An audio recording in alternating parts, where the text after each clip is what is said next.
I was about 7 years old, my brother about 10.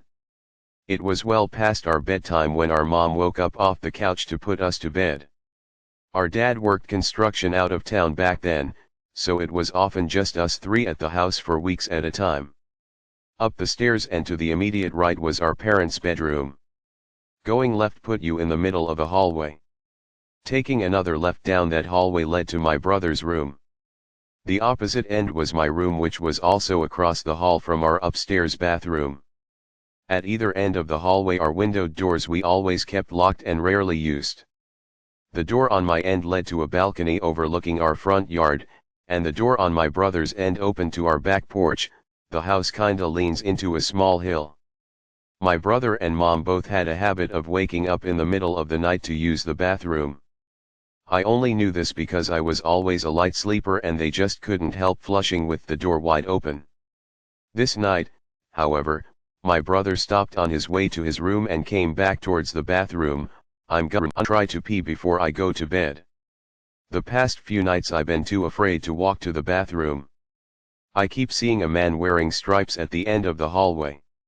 I don't know if my mom wrote it off as my brother telling ghost stories to try to scare me or if she was already half asleep and didn't catch it, but she didn't react at all to my brother's confession. I, on the other hand, was terrified by it.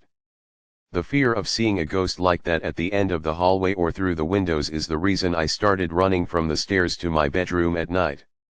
Years later, when I was about 18, my mom and I were having a conversation in her car about a dog we had for a very short time when I was little.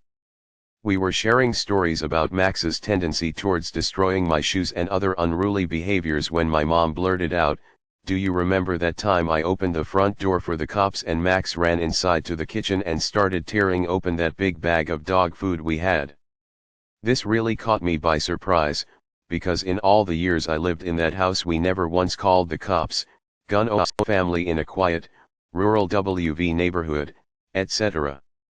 I asked her what she was talking about and she looked equally surprised as if she had just revealed something by accident. "Oh, that's right. I never told you because you were too young at the time. One night, I woke up hearing noises outside my window and when I looked I saw a man staring into my bedroom." She went on to describe how turning on the lights caused him to take off running and how she grabbed my dad's pistol before calling the cops.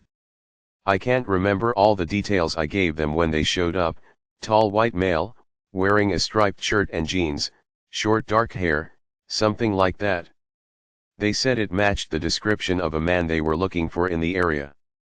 It turns out he had escaped from jail on a murder charge. Now, I know it sounds so obvious hearing those two stories back to back, but it wasn't until a few years ago, in my mid-20s, that I pieced together that my brother had unknowingly warned us about a murderer who spent multiple nights casing our home.